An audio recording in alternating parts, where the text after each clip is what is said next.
Hi, this is Emily Meyer with LuLaRoe Emily Meyer on Facebook. It's facebook.com/groups/LuLaRoe Meyer, Meyer. There's two Emily Meyers. I'm the one from Illinois. Um, but I am here today to talk to you about the things that I've done wrong when it comes to LuLaRoe, my failures when it comes to LuLaRoe. I turned in my paperwork on April 14th. I got my phone call at the end of June. I received my first inventory the second week of July, and I launched on July 16th. I had about a 10-week wait in the queue, and I did not utilize it well. I watched a ton of YouTube videos out there. I followed my group page. I did a lot of things, but there are some things that I should have been doing that I didn't do. And I wanted to go over that as well as some of the things, when it came to when I did actually order, things that I could have done differently that I would advise anybody who is about to join to do differently. So I have a list and I wanted to go through them. First of all is talking with your significant other. I am married. My husband and I both work full time. We have two daughters who are almost 2 and 3. I am also in grad school, and altogether we have a lot on our plates. My husband and I very much work in a partnership. I run all of my ideas past him, but ultimately I make my own decisions. So when I told him that I wanted to do LuLaRoe, he was very supportive of it. But at no point did we sit down and actually talk about what what that entailed. Like how much of our house was that going to take up? How much of my time was that going to take up? How I was going to organize my time, what we were going to do, and how it was going to affect him and how it was going to affect our kids. Because every time I do a pop up, if I'm not home for bedtime, then he's the one who has to put them down for bed. If I'm not home in the afternoon, and I say that I should preface this with my husband has a lot of back issues, so he can't actually pick our 2-year-old up very easily, our almost 2-year-old up. So, it's not that he minds doing these things so much as in some ways he's physically limited when it comes to it. So these are all things that we really should have sat down and talked about that we didn't. And so, it resulted in just kind of him trying his best to be really calm and really patient about it. And finally just, having to come out and say, here's what's going on and how I need you to talk to me about it and to fix it and for us to come up with a solution together. So that's definitely something, even if your significant other doesn't have any part in the business, making sure that they're included in all the decisions that you're making and making sure that you're really going over things with them because it will affect them. And if you have a family, it's going to affect your family. And it's going to be an amazing thing for your family because, my children are my why. I just want the best of everything for them. And, even though they are my why and I'm doing this for them, I want to make sure that I am also there for them while I am doing this. The second thing that you want to do is really communicate with your sponsor. Like I said, I watched YouTube videos.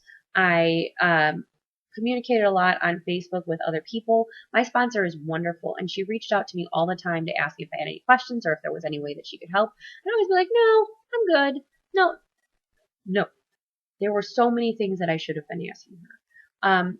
First and foremost, one thing that would have been great to know is, she drives an SUV, so she has room for carrying all of her stuff to pop-ups. I drive a Chevy Malibu, and it's the only car that we have because my husband takes the train to work every day. So I don't know how I thought I was going to get everything everywhere, but if I had talked to my sponsor and thought a little bit more about it, I could have done better. Right now, I am currently borrowing either my mom, my uncle, or my best friend's car, who have minivans and SUVs anytime that I do a pop-up, which is wonderful because they're wonderful and generous people, but it's not anything that I had considered previously. Additionally, when it came to talking to my sponsor, I really should have asked her questions like, how long did it take you to pay back your initial investment? What are things that you have found what are things that you have found that are absolutely vital versus the things that, they're things you want down the line. You don't necessarily need to buy the rose gold racks that are out there, but they're pretty and you could down the line maybe want them, and different things like that.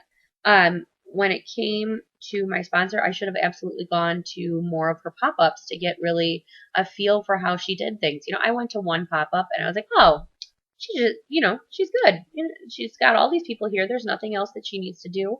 I never asked her like what went into advertising for it, how those conversations with her hostess went. I didn't even ask her about hostess rewards until after I had already booked a couple of pop-ups. So, these are all things that I should have been talking to my sponsor about. The third thing was preparing my space, and by that I mean the space in my house. When it came to adding all these clothes, where were they going to go? And in my head, I was like, okay, well, we have 3 bedrooms in our house. We only use 2 of them for people. The other one is a guest bedroom. And yes, it's really small, but that's just what I'm going to use. I'll just clean everything out of it. The thing is I was in the queue for 10 weeks, and I didn't start cleaning out that room until I got my phone call. So that was a mistake. That was a huge mistake. You need to absolutely have your space prepared, because once your stuff gets here, you're going until you're popping until the pop up. So when I had those 10 days, rather than really thoughtfully going through all of these things, and there's so many treasures, from our grandparents and different things that just from when my husband was an undergrad and getting his master's degree, and when our kids were little, that all had just ended up in our back room, that I had to kind of go through on a whim as opposed to really thoughtfully going through things. So that's definitely something that you want to do, is make sure that you have your space prepared, or at least really well thought out. Aside from that, the fourth and final one that I want to go over is the initial inventory, which is actually, after you're out of the queue, technically, because it's when you're placing your initial inventory. So I paid for this via a interest-free credit card. When it came to that, I got a credit limit of $10,000. My initial investment was just over $5,300, and I thought, I know that the best consultants carry between 8 and 1,000 pieces. They say sometimes even 1,200. So I'm just going to go all in and buy as much as I can, and I'm going to go ahead and add 6 other lines besides the one that I have right now, or I think 6 that I got originally. And that's just what I'm going to go ahead and do. And then I'm going to be super successful right off the bat. I'm just going to hit the ground running. I'll have 3 of all of these different styles in all of these different sizes, and then everybody will have something that they like. No, that is not how things go. When you walk into a store and you want to go there because of dresses, and you see that they have they have 3 styles of dresses available, and they only have 3 patterns that would fit you, and you don't like any of those patterns, you're not buying those dresses. You need to have more availability. If it were me, if I were to go back and do it all again, I would pick 2 to 3 styles and buy 7 to 8 in each one of those sizes when it came to the styles. I would have been very thoughtful about the season that I'm in. It's July. Well, now it's August. In Chicago, we're in the middle of a 90-degree heat wave. So there were certain things that I probably could have waited until fall to start ordering, and then really made it an event on my page and been like, Nicole's are coming soon, and done a giveaway that way to get really people excited about things. But instead, I just decided to add everything at once and, see what sticks, which, no, don't do that. So that's definitely something that you want to think about. The other thing is that when my inventory did come in, I just let it sit for like 3 days before I did anything with it. I had 2 friends who wanted to come over and help me, and they were fantastic, and they were such great help when it came to cataloging and hanging everything up. But that was 3 days between when I got my inventory and my pop-up happened that I didn't do anything. That was hours upon hours that I was home. My kids go to bed at about 8:30. They go to bed at 9:30, let's be honest. And I usually go to bed, 2 to 3 hours after that. That was, 9 hours worth of time that I could have been spending going on LuLaRoe. I didn't realize it would take me, because like I said, I had just over 700 pieces off the bat. It took me about 14 hours total to take pictures of everything, and it took me, about 3 hours to open all of the boxes, maybe even longer than that. It took me 3 hours at least the first day, and I think we did it. We did it on 2 different days, so it took me about 6 hours just to open and catalog and hang up everything. So consider that when you're considering everything, or when you're considering your inventory.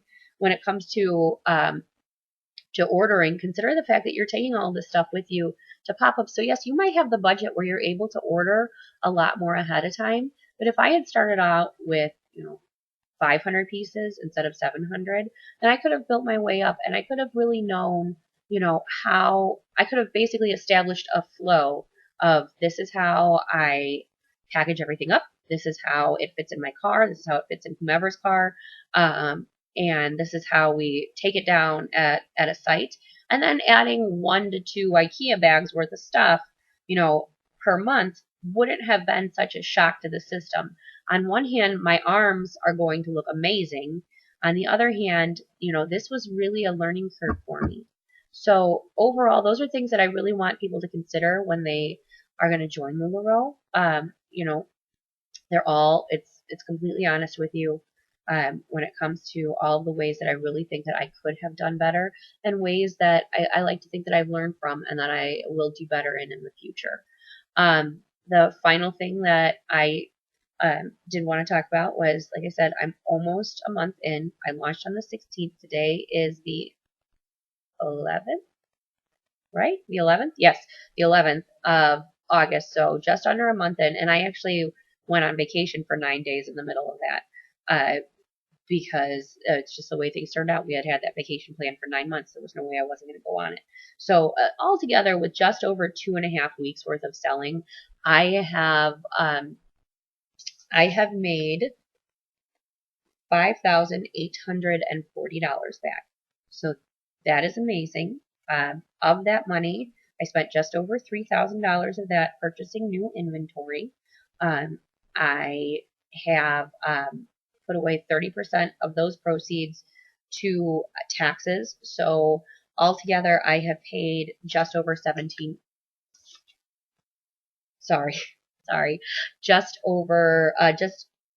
over $1,600 back to my investment. So, I know I'm not as far ahead as a lot of people are in the future, but I really want to make sure that I have money put away for taxes. I want to make sure that I have that I'm reinvesting and I'm purchasing. I'm trying to build my way up to having, at least 8 pieces in every size. If I stick with all the lines I have now, then in the end that'll end up being about 950 pieces. And I'm really, trying to work on just growing as a consultant and getting better and learning more from other consultants and from other people. So if you guys have any questions about anything that I've mentioned, or you want to chat, you want to talk about joining my team, which, if you want to, that's fine, but that's not what I'm here for. I'm really here to just try to give some guidance to people who are either waiting in the queue or considering joining LuLaRoe. Like I said, my Facebook group is facebook.com/groups/LuLaRoe Meyer, Meyer, LuLaRoe Emily Meyer. You can find me on Instagram at LuLaRoe Meyer. You can see some pictures of my cute kids. And you are welcome to reach out to me anytime, LuLaRoeMeyer@gmail.com. I would love to talk to you about this. Any questions, comments, concerns that you might have. I hope you guys have a great night.